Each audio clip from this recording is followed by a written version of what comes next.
Good morning again to everyone and welcome again to my channel, and it's me again, ang inyong chismosong kaalda vlogger.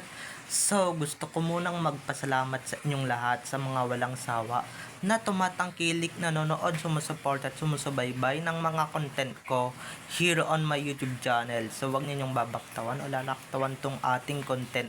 Ngayong araw, I'm sure na hindi ninyo pagsisisihan na pinanood nyo ito mula umpisa hanggang hulihan. And syempre, huwag kayong mag-i-skip ng segment, okay? Buuin nyo to start to finish. And syempre, huwag ninyong kakalimutan na i-share, ha? So eto na, dumako na tayo sa ating main topic for today's video. Thank you nga pala kay Sir Brian White, kasi create niya to or ginawa niya tong masterpiece na ito na talagang tumatak sa buong ADN at naging official theme song pa nga ng ADN. So, eto na guys, watch this. Mamaya ipapaliwanag sa inyo ng buong buo. So, eto na guys, watch this. At kung nakita nyo na ngayong recap, so eto na, dumako na tayo sa ating main topic for today's video.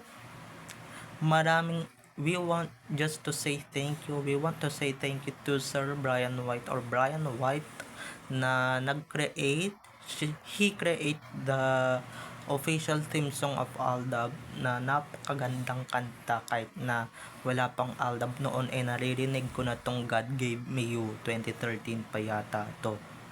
At syempre naging bahagi na ng buhay natin tong mga ADN, kung saan nga yun yung pinakatumatak sa atin, yun yung isa sa mga tumatak sa atin na theme song ng Aldab and syempre ng buong Aldab Nation.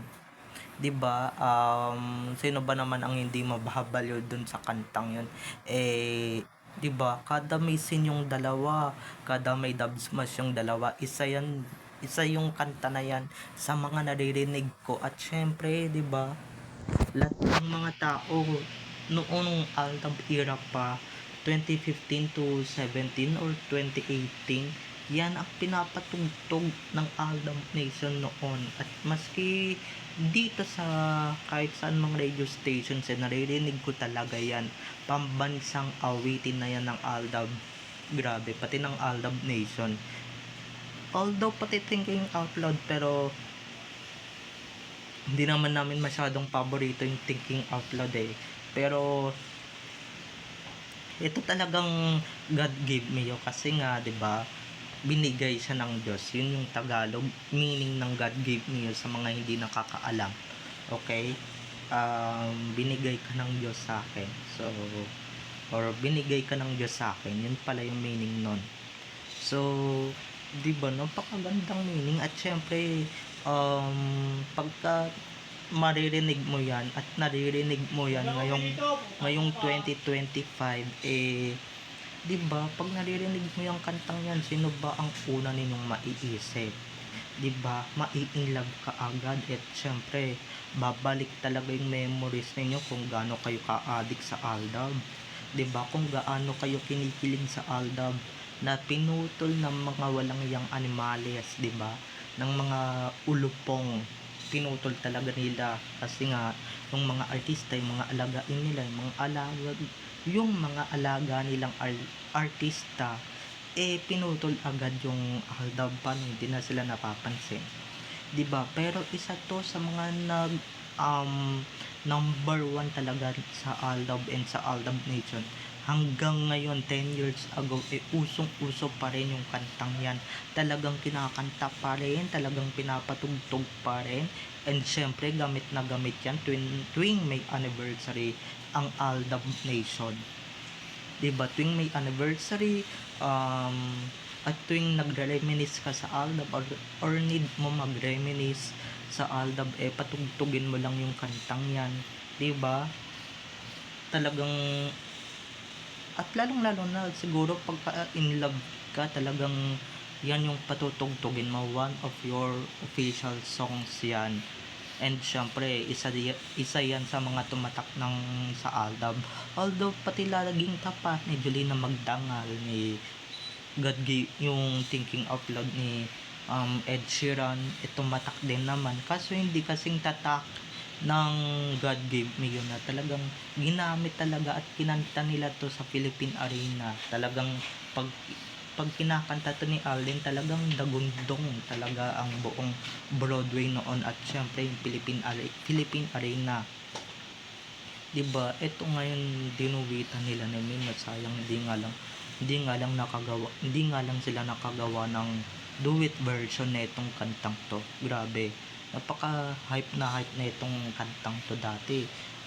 Sumikat na to noon pero mas pinasikat pa to ni na Alden at Main, real talk lang Mas pinasikat pa to ni na Alden at Main noon nung Aldab days pa or nung Aldab era pa.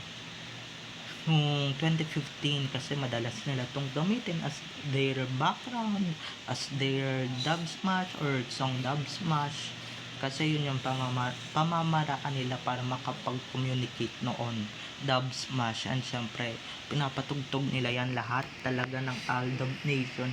Kinikilig lahat ng mga ADM, kinikilig maski ako pag naririnig ko tong kantang to ngayon o pagka may pinapatugtog lang talaga mga mga kaibigan ko, yung mga kakilala ko, 'di ba, na God Give Me You, or talagang ako pag pinapatugtog ko yun talagang mapapa-reminisce talaga ako ng bonggang-bongga, 'di ba? Mapapa mapapa mapapaganon na lang ako, mapapa-throwback na lang ako talaga. Dahil hindi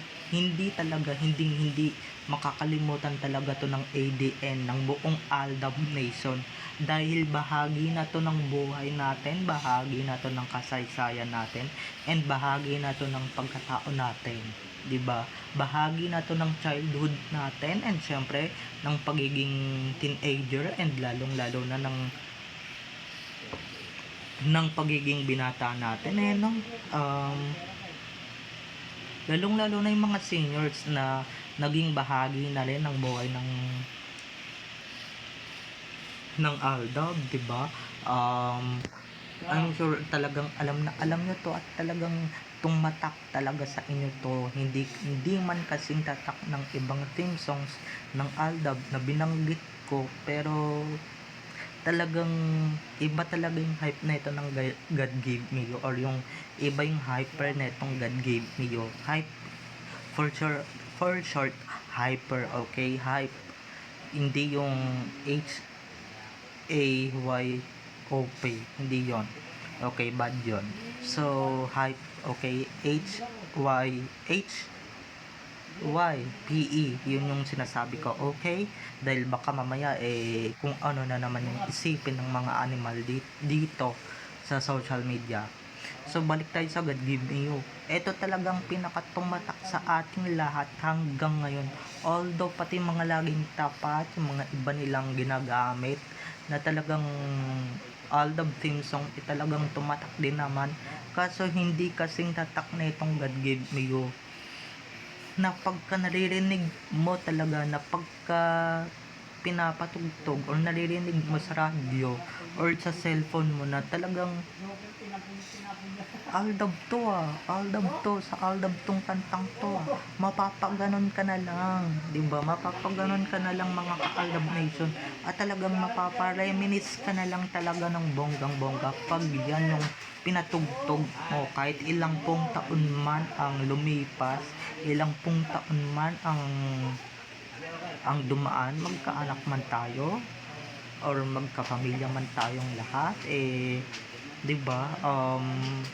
Hindi natin makakalimutan ang naging bahagi ng buhay natin, okay? Or naging isa sa mga naging bahagi ng ating buhay at ng ating kasaysayan. Yan yung Aldab.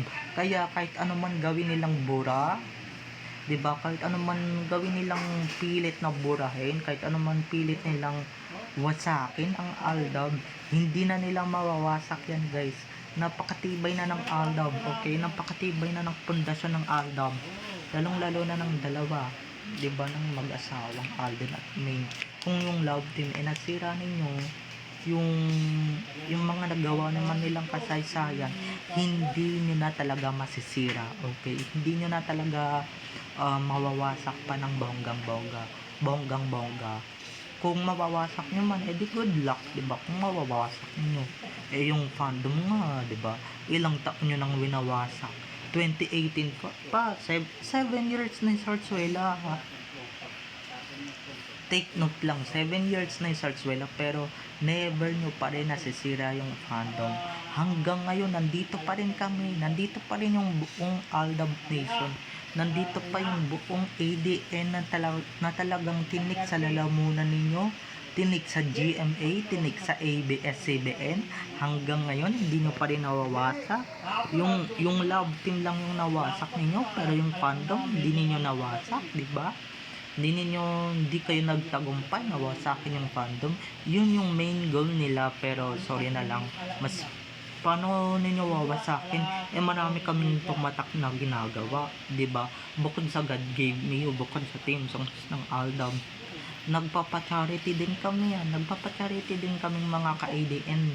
And syempre, nagkakawang gawa kami. Eh, yung mga starlet ninyo, yung mga fandom ba nilang small fandoms, naggagawa ba ng ganyan? Di ba? Hindi sila gumagawa ng ganyan. Kaya pustahan, di ba? Hindi sila gumagawa ng ganyan. Puro hugats kamay lang yan na papakita pa sa camera, ipopost pa, ibabalita pa, di ba?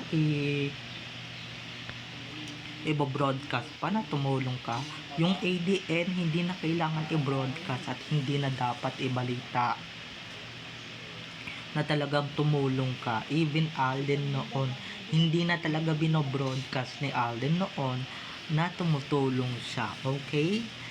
Pati si Maine, hindi na kailangan i-broadcast na tumutulong talaga sa kapwa natin or sa mga kapwa natin.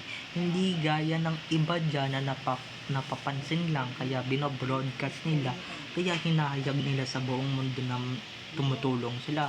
Pero bandang huli, pagka nakahawak sila ng mahihirap, nag-a-alcohol din yung mga yan, di ba? Yung mga ibang artista dyan. Kasi sila Alden, wala kang makikitang kaartihan. Okay?